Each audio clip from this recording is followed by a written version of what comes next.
Hello, hello, bienvenue Christelle. Bonjour Claire, merci de me recevoir.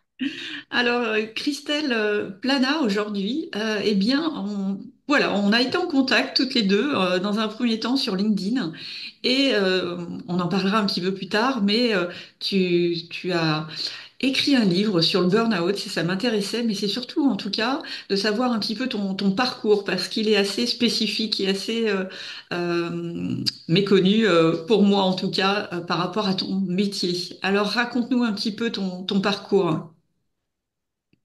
Avec plaisir. Donc moi, je suis Christelle Plana, j'ai 51 ans. Ça fait 30 ans que je suis sapeur-pompier.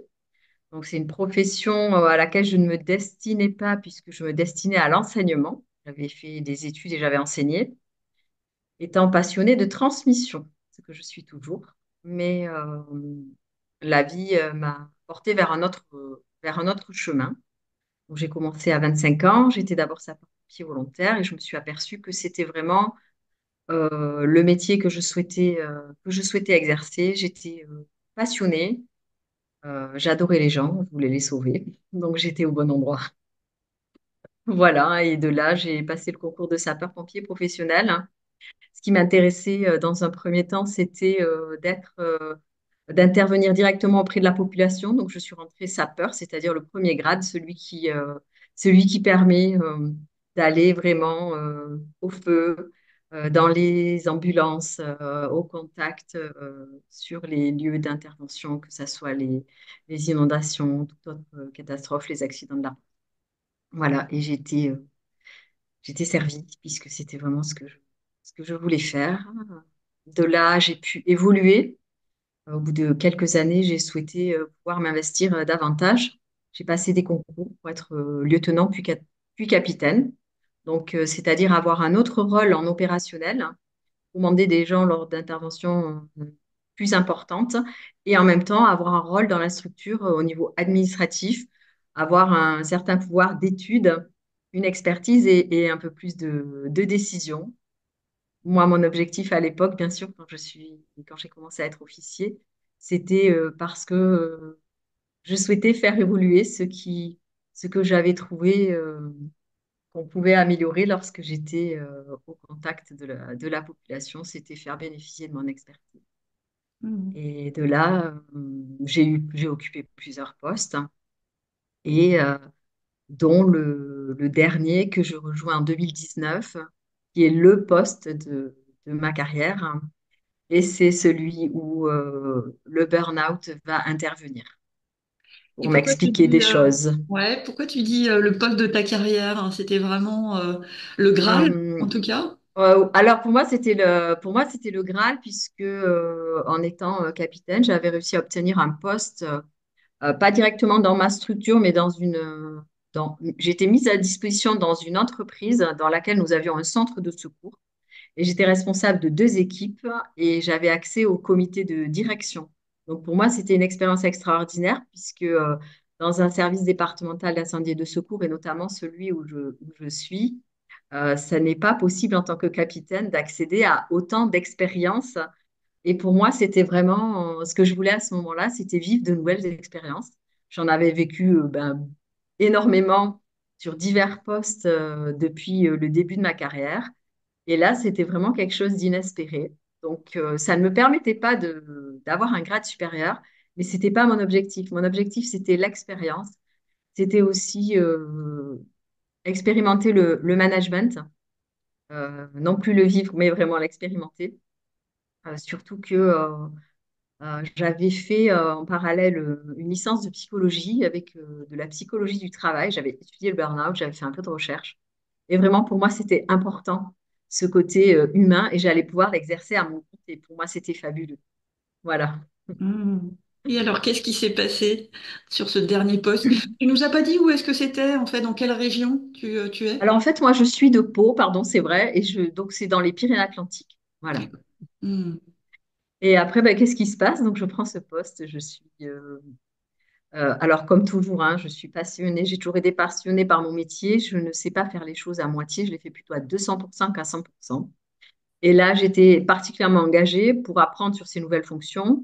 pour apprendre en tant que manager. J'avais deux équipes pour apprendre du comité de direction et faire ce pour quoi je m'étais engagée. C'est passionnant. J'y passe mes journées, de très grosses journées, de plus en plus grosses journées, parce qu'il y a beaucoup à faire. Il y a vraiment, vraiment beaucoup à faire.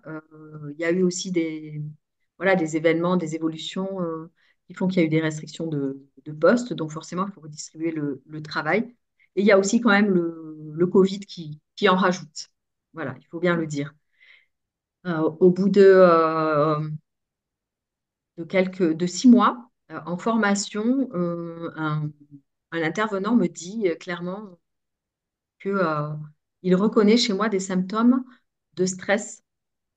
Je l'écoute, il me donne des conseils et en fait, je ne les suis pas parce que je suis à fond dans ce Hmm. que je suis en train de faire, que ça me passionne, que je rencontre de nouvelles personnes, qu'elles me passionnent, que j'apprends vraiment de très belles choses. C'est très technique, très différent de ce que je fais au quotidien. Avec mes deux équipes, je tisse des liens, j'expérimente vraiment le management à ma manière et je suis à fond dedans en fait. Donc je n'ai pas de recul. Voilà, je n'ai pas de recul. Mais effectivement, lorsqu'il me le dit, cet intervenant, je suis d'accord avec lui, je suis fatiguée et je me trouve très réactive. Et je n'aime pas du tout ça. Je n'aime pas du tout ça, mais c'est ainsi. Et puis, le travail est à faire, j'ai beaucoup d'échéances en assez peu de temps. J'ai un directeur avec qui je m'entends extrêmement bien, à qui je peux vraiment parler de mes difficultés, que je peux aussi venir pour lui demander des faveurs ou de voir les choses autrement pour mon équipe ou au vu de mon expertise et des choses qui me paraissent que j'aimerais qu'ils soient différentes. Et il y a vraiment une possibilité de discuter, une possibilité d'avoir du soutien, de l'écoute. Et non, il ne me dit pas toujours oui, mais en fait, ça, c'est pas tellement important. L'important, c'est la confiance. Donc, je continue. Et au bout de 12 mois, non, même pas, si, au bout de 12 mois, je lui écris un courrier. Juste, en fait, j'ai besoin de mettre par écrit euh, que j'ai beaucoup de travail et je n'arrive pas à. Je trouve ça difficile de m'en sortir. Et pourtant, je suis quelqu'un qui a toujours beaucoup, beaucoup travaillé, à qui ça n'est jamais arrivé. Hmm. Donc, j'écris. Alors, j'écris parce que l'écriture, c'est quelque chose qui a une grande importance dans ma vie depuis toujours. Et ça me permet d'y voir clair. Donc, j'écris tout ce que je fais depuis que je suis là, depuis 1 an. Et c'est un courrier pour échanger avec lui. Donc, c'est pas un courrier où il y a une demande, mais par écrit, il y a toutes les missions. Et ça permet d'échanger et de lui dire comment je me sens. Et il me fait des retours, il me donne des conseils euh, que je prends, bien évidemment.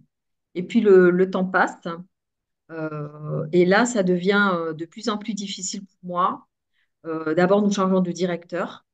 Donc, je perds une personnalité. Euh, il n'y a plus de confiance.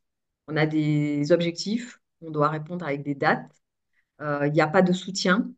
Et donc, je n'ai plus ce contact là pour mes difficultés. C'est-à-dire que je peux aller dire mes difficultés.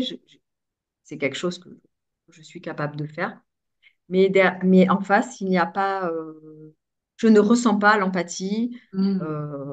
Voilà. Et lorsque le travail est fait et bien fait et que on en récolte les fruits, il n'y a pas non plus vraiment de remerciement. Alors, si pendant des années, j'étais dans le fait que lorsqu'on me disait merci, je disais c'est normal, aujourd'hui, j'avais quand même évolué sur ce sujet qui est d'accueillir le remerciement parce que c'est une reconnaissance du travail fait. Et là, en fait, je me rends compte que je perds ça, mais c'est quand même de très très loin parce que j'ai un tel soutien de mes deux équipes, finalement, de mes deux services, que je suis bien avec eux, que je suis bien dans ce que je fais, qu'on évolue, on avance, on a des projets. Donc finalement, ça va. Et c'est là que je ne vois pas les choses arriver. Je n'entends pas les signes, je ne les écoute pas. Et je n'entends pas mes collègues. Je n'entends pas les gars de mon centre de secours, de mes services, qui me disent, mais capitaine, vous êtes fatigué. capitaine, mais vous êtes encore là. C'est vrai que je rentrais très tard, j'arrivais très tôt. Puis des fois, j'arrivais dans la nuit parce que je n'arrivais plus à dormir. Mm. Et tout ça, je ne l'ai pas entendu en fait. Et ça m'a été dit très souvent. C'est revenu bien après, quand j'étais en arrêt de travail. Et donc, au fur et à mesure, donc, je suis vraiment dans le déni, je suis vraiment dans mon combat quotidien. Et ce qu'il se passe, c'est que le travail se met à prendre tous mes espaces, toute ma tête. C'est-à-dire que j'y pense toute la journée, j'y suis toute la journée, mais j'y suis aussi toute la nuit, j'y suis tout le week-end. Et je ne peux plus m'arrêter. Mais comme je suis passionnée, c'est OK. Et puis, quand je rentre à la maison, ça se passe bien avec ma petite famille, j'ai du soutien, euh, on passe des bons moments, donc ça va. Et les signes se font de plus en plus forts. Donc, j'ai des douleurs dans le dos, j'ai des douleurs dans la nuque.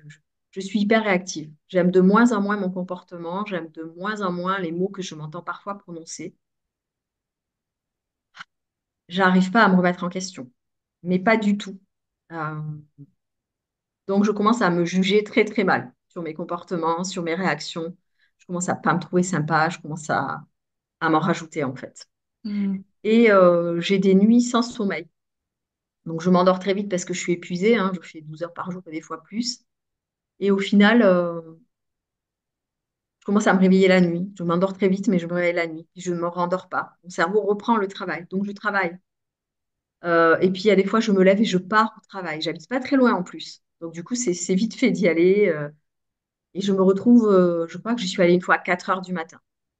Mm. Mon mari, bien sûr, me fait la remarque que ça lui paraît pas normal.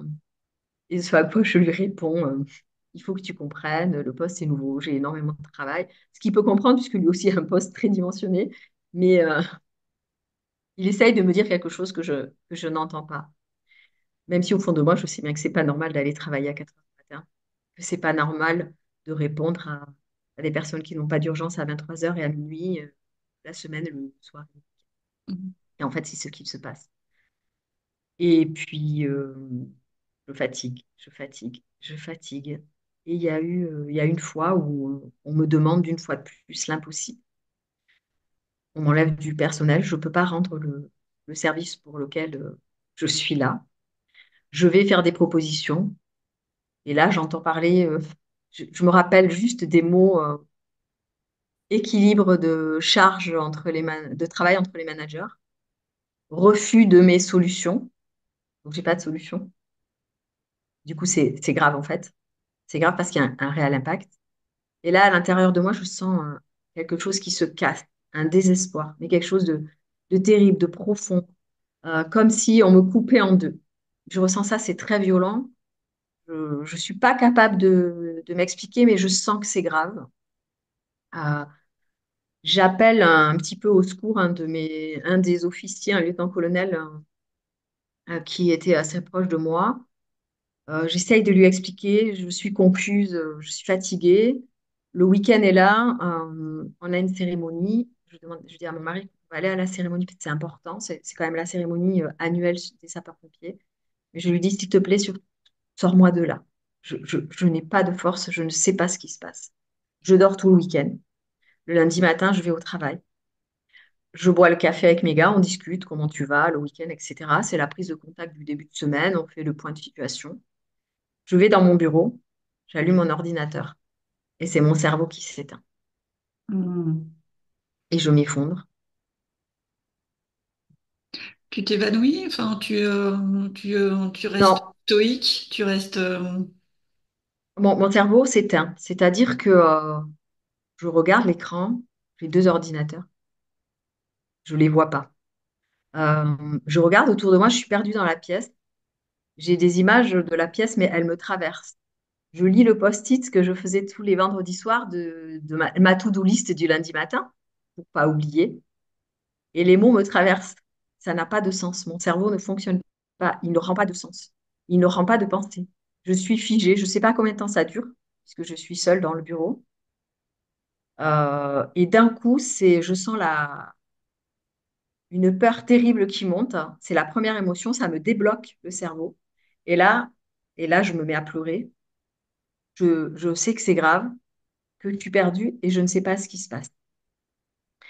Et j'ai un moment de lucidité où je me dis, je vais écrire. Parce que ça, c'est toujours mon secours à moi d'écrire. Je vais écrire. Je sais que c'est le travail, mais là, je suis pas capable d'être cohérente et de l'expliquer. Et là, je prends la décision, de manière très lucide, de prendre mon Outlook, mon planning, et de mettre par écrit toutes les missions que je fais depuis le début de la deuxième année où j'y suis. Et je liste et je liste et je liste. Donc, ça m'occupe quand même un grand moment, puis ça me libère. Et plus je prends conscience du travail que je suis en train de lister, qui est colossal, plus mon corps se bloque. Mais Mm. se bloque à un point que je ne peux quasiment plus bouger de ma chaise. Mes reins sont bloqués, j'ai une crise de sciatique terrible. Mes genoux, tout le côté est bloqué, c'est incroyable. Et là, deuxième moment de lucidité, je me rappelle que j'ai fait ce premier courrier à l'ancien directeur qui disait déjà que c'était difficile. Et quand je le compare, je les mets côte à côte et je m'aperçois que la deuxième liste de la deuxième année est du travail en plus de la première année. Et là, je comprends que ce que je pense, c'est réel. C'est pas moi qui suis en train de me raconter une histoire. Et là, je m'effondre. J'appelle mon mari, je lui dis, écoute, ça va pas, je vais pas bien, je peux plus. Il me dit, tu rentres. C'est la première fois de ma vie que je pars à 3h30 ou 4h. Je refuse que qui que ce soit me ramène parce que bah, le chef de garde a vu que j'allais très mal et je refuse de me faire ramener. Donc je rentre tordue en deux dans la voiture. Je ne sais pas comment j'appuie sur l'embrayage, je ne sais pas comment j'appuie sur l'accélérateur. Je me dis que j'ai que 6 minutes, que je dois arriver chez moi, que c'est de ma faute. Je sais que c'est grave et, euh, et les mots qui me viennent, c'est comment as-tu pu en arriver là? Et là, je suis très en colère après moi. Et je rentre Mm. et je m'effondre. Tu t'es dit, Et le lendemain, tu ouais. t'es dit que c'était de ta faute, en fait. Vraiment, là, Oui, t'as senti tout de suite. je suis en colère après moi d'en être arrivée là. Mm. C'est les premières choses qui viennent sans réflexion. De toute façon, mon cerveau il est hors service, hors d'état de nuire. Mm. Mais je sens quelque chose qui monte la colère. Et là, j'ai cette pensée-là. Je ne sais pas ce qui m'arrive. Je suis amorphe. Le lendemain, je vais chez le médecin. Le verdict tombe et je ne le crois pas. Mm. Je ne, je ne le crois pas. Je lui dis comment ça? Burn-out? Moi, en burn-out? Mais non, mais non. Possible. Mais non, je suis juste fatiguée. Je Mm. suis fatiguée, tu vas voir. Je te mets un mois d'arrêt. Ah non, sûrement un mois d'arrêt, mais non, je vais Mm. dormir, tu vas voir, ça va bien se passer. C'est un médecin qui me suit depuis très longtemps, qui me suit au niveau professionnel aussi. Je lui dis, mais non, mais non, mais non. Il me dit, Christelle, on se connaît depuis longtemps. Vraiment, écoute-moi, je te propose pas ça pour rien. Et puis, il faudrait que tu prennes quelques médicaments pour t'aider. Ah, je lui dis, alors là, sûrement pas. Et je refuse tout. Je ne peux pas refuser l'arrêt de travail parce que vraiment, il insiste, mais je ne lâche pas l'affaire tant qu'il ne diminue pas. Mm. Donc, il me met 2 semaines. Il comprend que j'ai pas compris et je m'entends dire très gentiment, on va se revoir, Christelle. Et je comprends toujours pas bien. Mm. Et là, les 15 jours qui suivent vont se charger de me faire comprendre que c'est réel, que mon cerveau ne peut plus s'arrêter d'avoir des pensées folles, ne s'arrête plus de jour comme de nuit, et je n'ai aucun répit. Et le pire, c'est que je continue à travailler, je ne veux pas laisser tomber les gens. Je Mm. culpabilise, ils m'appellent, je réponds, je, je, je fais les dossiers que je peux faire, je transfère ce que je peux pas faire, et je réponds. Et je continue à m'épuiser, en fait. Mais mon cerveau ne me laisse pas de répit. Donc, je suis sur les derniers soubresauts d'énergie. Et après, je m'effondre. Donc, t'es retourné le voir 2 semaines plus tard, en fait. C'est moi qui ai demandé les médicaments. Ah, c'est toi qui as Ah demandé oui. de continuer ton arrêt, en fait. Tu ne te voyais pas. Ah, Mm. alors ça, j'ai pas dû à demander, c'était une évidence. Mm. Ça a été très dur pour moi de recevoir un mois de plus, un mois et demi, je crois. Et quand je sors, je me dis, mais qu'est-ce que tu vas faire? Mm. Qu'est-ce que tu vas faire? Qu'est-ce qui se passe? Qu'est-ce qui m'arrive? Super. J'ai que mes yeux pour pleurer. Et alors, qu'est-ce qui s'est passé ensuite? Combien de temps tu as été arrêtée? Comment ça s'est passé, en tout cas la suite, ta reconstruction? Alors, j'étais arrêtée 1 an. Je suis restée en état de léthargie, de mort-vivance absolue pendant pratiquement 2 mois, où j'étais incapable de regarder la télé, de lire, de regarder mon portable, de répondre à des messages, de suivre une conversation. Mon mari me parlait, des fois je n'entendais pas, j'entendais, il parle très clairement, hein. J'entendais une espèce de wow, wow, wow. Ça ne répondait pas. Mon cerveau n'enregistrait pas, ne répondait pas. Et ça, c'était terrible parce que les journées étaient extrêmement longues. Les nuits étaient encore un peu longues. Mes troubles du sommeil étaient là. Il fallait régler le sommeil. Et je ne savais pas quoi faire. J'avais pas la force d'aller dans mon jardin. J'étais entre mon lit et mon canapé, il y a 12 mètres d'écart. J'étais à l'état de mort-vivant. Ça a été la première étape. Ensuite, les médicaments ont fait un peu d'effet au bout de 2 mois. J'ai commencé à me sentir plus, plus capable de sortir. Donc, j'ai commencé à aller marcher. Ça m'a fait beaucoup de bien. J'ai commencé à aller faire de la peinture. Euh, Là, c'était de l'art-thérapie.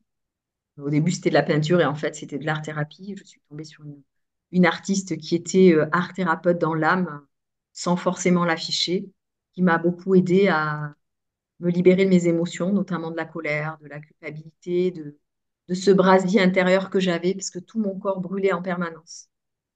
Tout mon corps brûlait depuis des... C'était un des signes que j'avais, sans comprendre pourquoi, brûlait tout le temps. Toute ma peau me brûlait le soir quand je me couchais. Et ça a beaucoup duré, cette situation. Et en fait, c'était le burn-out. Hmm. Donc, j'ai pu me libérer, m'apaiser. euh, et puis, j'ai rencontré le coaching. En fait, le coaching, c'était la suite logique de ma licence de psychologie. J'avais pris la décision de ne pas aller faire le master pour être psychologue, puisque mes enfants étaient encore aux études. Ça m'aurait demandé de partir 2 ans. Euh, J'étais prise pourtant, mais bon, c'était pas une bonne décision. Et donc, j'avais pris la décision de faire une formation de coaching. Avant le burn-out, je m'étais inscrite en fait. Et du coup, je fais quand même les exercices. Je suis les exercices comme les seules choses à faire dans ma semaine en fait. Parce que je réalise que ces exercices, ils me permettent d'aller voir à l'intérieur de moi parce que, il se passe rien en fait à l'intérieur. Il n'y a plus rien. Je suis perdue. Je suis en ruine en fait.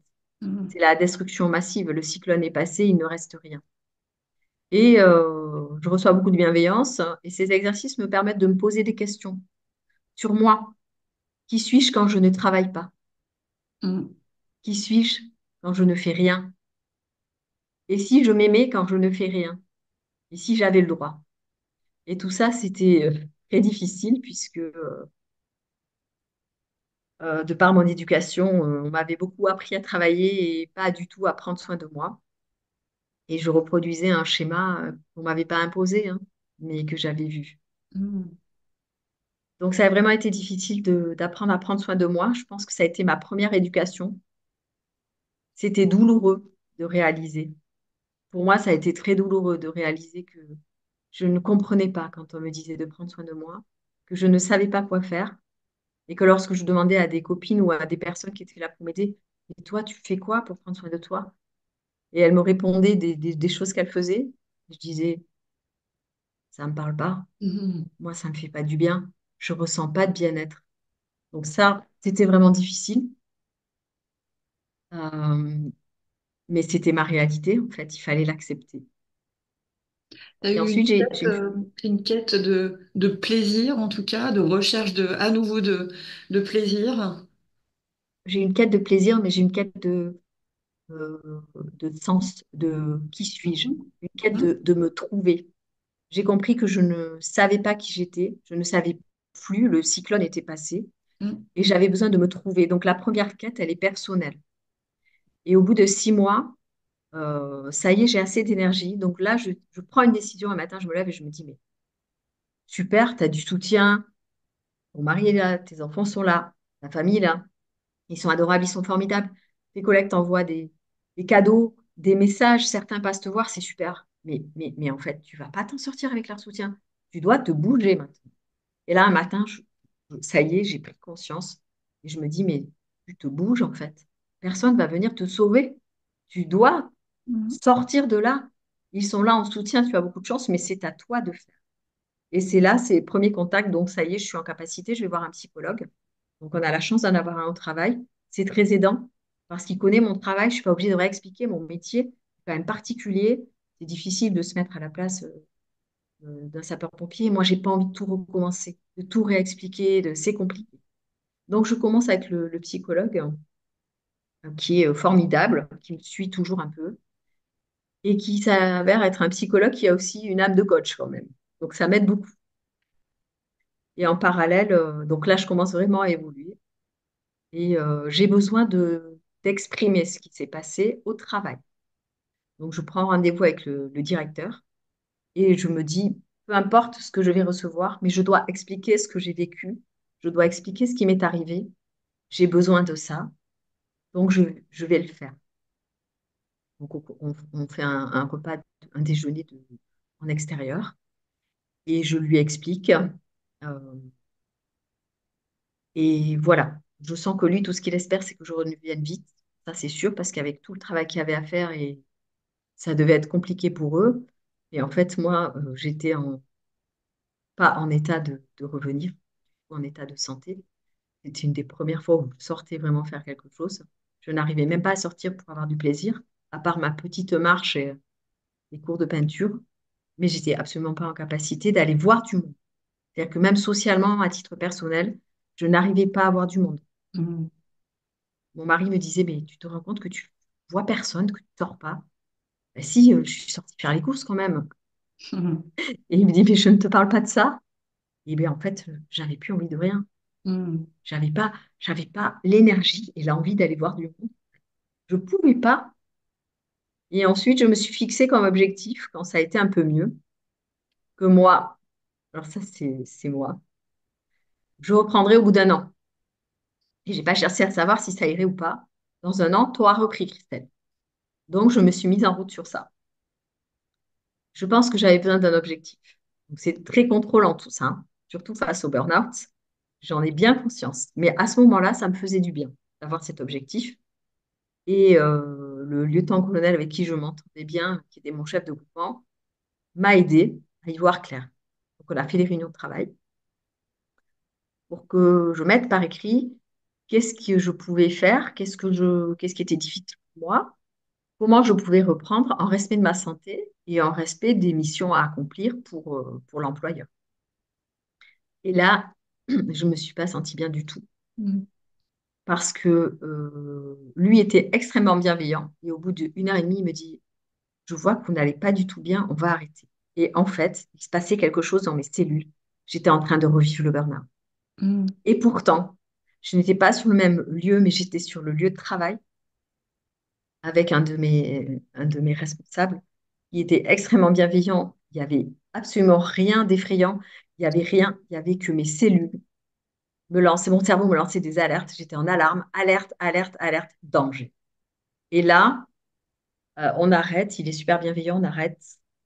C'est très dur de revivre le jour de l'effondrement. Mais par contre, il y a un bénéfice à ça. Je comprends ce jour-là que je vis le stress post-traumatique. Je le vois, je le sens. Et donc, je vais pouvoir aller le libérer. Et là, je rencontre une thérapeute qui fait de la thérapie des fascias. Et en 2 séances, 3 séances, elle me libère de ça. Et c'est ce qui m'a permis de retourner travailler avec plus de légèreté. Euh, non pas que mon cerveau, quand j'ai repris au bout d'un an, n'était pas en alarme, mais ça n'avait rien à voir. C'était beaucoup plus doux pour moi. Mhm. Et tu as eu un aménagement, en fait, justement, de poste? Tu es retourné en mi-temps thérapeutique ou bien à 100%? Alors, ce qui s'est passé, c'est que moi, dans ma grande naïveté de personne qui n'avait eu que peu d'arrêt de travail dans sa vie et qui n'aimait pas du tout ça, je n'avais jamais imaginé reprendre à temps partiel thérapeutique. Je ne savais même pas que ça existait. Et mon médecin me dit, bon, mais tu vas reprendre à temps partiel. Je dis, qu'est-ce que c'est ça? Et oui, je dis, ben non, je reprends, je reprends. Il me dit, non, mais attends, tu te rends pas compte. Mm. Bon, là, je me dis, je vais lui faire confiance parce que comme j'ai pas été très forte pour m'arrêter et pour entendre ce qu'il m'a dit les premières fois, là, je vais lui faire confiance. Donc, je lui dis d'accord. Surtout que j'en parle au psy qui me dit, mais évidemment, Christelle. Bon, euh, je lui dis, ben, moi, c'est pas évident. J'avais envisagé d'y retourner comme ça, cash à 100%. Il me dit, ouh là là là là là là, surtout pas. Donc, je les écoute. Je les écoute là. Cette fois, je fais plus de bêtises, je les écoute. Puisque, entre-temps, ben, j'ai compris que j'avais pas entendu les voix bienveillantes de mes gars qui essayaient de me préserver, qui me disaient que je travaillais trop, qui me disaient que j'étais trop souvent là, que je faisais pas de pause, etc. Donc, du coup, vraiment, je les écoute. Je reprends à 50%. Je veux reprendre, sauf qu'en fait, on fait une deuxième réunion de travail avec le directeur. Et là, je comprends que ça ne va pas être possible. Parce que Mm. moi, je demande des réaménagements et je n'ai pas de réponse. Et mon médecin et mon psychologue sont formels. Tant que je n'aurai pas de réponse, les mêmes, les mêmes causes produisent les mêmes effets. Ils Mm. refusent de me laisser repartir au travail. Mm. Donc, je suis coincée entre un directeur qui ne répond pas parce qu'il ne veut pas, en fait, aménager le travail et bah, mes soignants, ceux qui me soutiennent, ceux qui sont là pour m'aider à guérir, enfin, à évoluer sur cette situation, qui refusent net. J'accepte cette situation. Et là, je dois prendre la décision la plus douloureuse, sûrement une des plus douloureuses de toute ma vie. C'est dire non à ce super poste, à ce poste que, comme je t'ai dit au début, c'est Mm. le poste de ma carrière. Mm. Mm. Et là, et là, je dois décider. Je prends cette décision, je suis aidée pour prendre cette décision, je suis même bousculée pour la prendre euh, parce que je dois la prendre. Au début, c'est extrêmement douloureux. Je prends cette décision et en même temps, à l'intérieur de moi, c'est le déchirement. Mm. C'est c'est fini. C'est il y a des mots qui me viennent qui sont terribles. C'est je suis plus rien. J'imagine l'identité que Mm. j'avais sur ma profession. Et en même temps, passer cette période, donc je pleure beaucoup. Je suis vraiment triste. C'est un arrachement. À l'intérieur, c'est un arrachement. Je dis au revoir à mon adjoint que j'aimais beaucoup et avec qui on avait beaucoup travaillé. Je dis au revoir à mes collègues. Je vais vider mon bureau. C'est très, très, très difficile. C'était absolument pas ce que j'avais imaginé pour mon retour. euh, Parce que j'aimais vraiment être avec eux, en fait. Mais j'ai pris cette décision et au fond de moi, je sais que c'est la décision pour ma santé. Et je vais mettre quand même un mois un bon mois et demi à reconnaître que c'est la plus belle décision d'amour pour moi que j'ai prise, celle de protéger ma santé.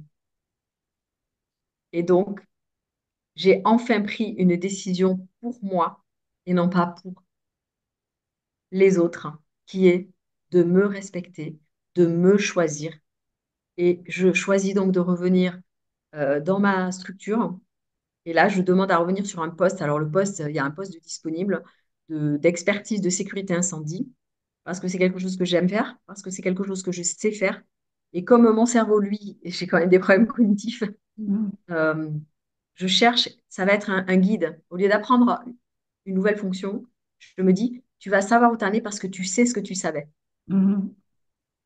Mon directeur accepte que je reprenne ce poste et je reviens dans mon équipe, une équipe qui a changé, mais avec des gens qui me connaissent bien aussi, des gens aussi capables de me dire, stop, tu recommences comme avant, tu travailles trop. Donc j'ai mes garde-fous. Voilà. Et je pense que c'est cette décision, même si c'est un arrachement, le fait de revenir sur un poste que je connais. Et là, je sais que les conditions sont réunies pour revenir au travail en sécurité. Et Mm. je reprends un an, jour pour jour. Un an, jour pour jour. Mon objectif personnel est atteint. Mais c'est quand même vachement difficile. Ouais. Donc aujourd'hui, tu es toujours dans ce poste? Alors aujourd'hui, je suis toujours dans ce poste. Donc j'ai passé un an à temps partiel thérapeutique. J'ai eu beaucoup de mal à augmenter mon temps de travail, puisqu'on Mm. partait de 50%, je pouvais augmenter jusqu'à 100. Je ne suis pas arrivée à augmenter à 100%. Quand j'ai repris à temps complet, j'étais donc dans un environnement, dans un service favorable. Sauf qu'après, il y a eu des événements inattendus et complètement enfin, qui sont venus me bousculer et bousculer toute notre structure. C'est que mon service départemental a subi une cyberattaque.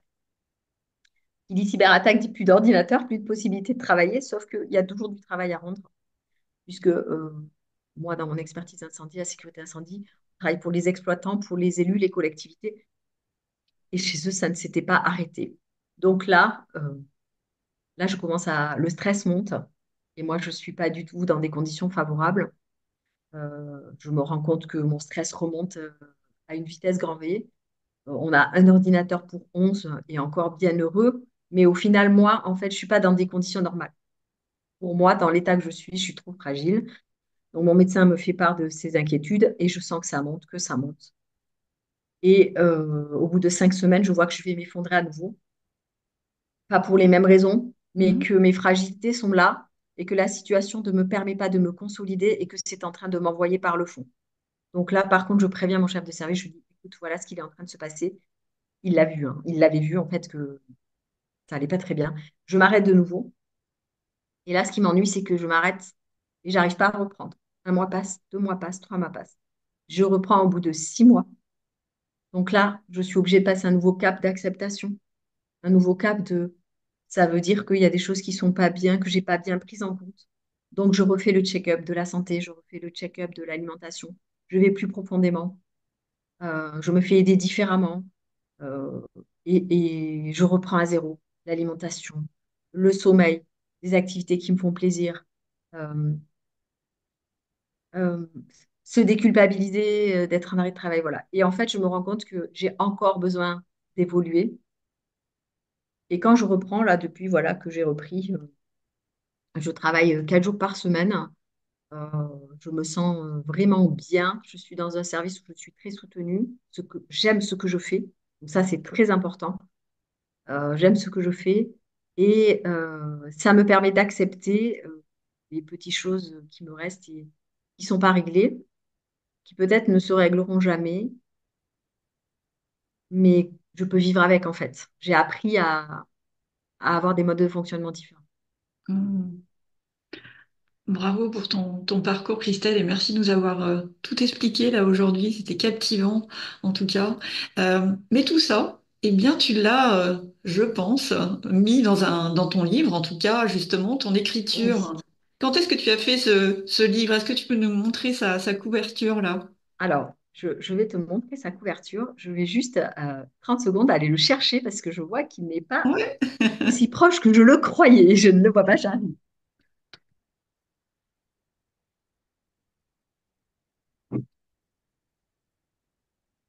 Alors, Alors, voici mon livre. ouais. Le burn-out de Il l'intérieur. s'appelle Le burn-out de l'intérieur, de la chute à la renaissance. Alors, c'est moi qui l'ai entièrement écrit. J'ai fait la couverture.